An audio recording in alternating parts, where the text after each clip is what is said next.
எடுத்துட்டு வரேன். என் மாப்பிள்ள வயசு கூட தெரியாம லவ் பண்ணிட்டா. மன்னிச்சிருங்க.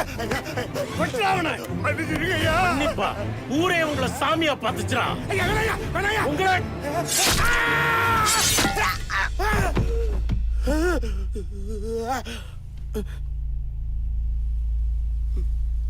மாட்டினா நம்ம மண்டையில தான் ஆணி அடிப்பாங்களா? ஈரமெல்லாம் பட்டிருக்கு. அது நம்ம ரொட்டீன் வேலையா இருக்கும். சுடுதண்ணிக்குள்ள சுண்டு வரல விட்ட மாதிரி எந்த நேரமும் பதட்டமாவாயா வாழ்றது. எங்க அப்பா ஏதோ ஒரு பரபரப்பான பாவத்தை பண்ணியிருக்கிறான். எங்க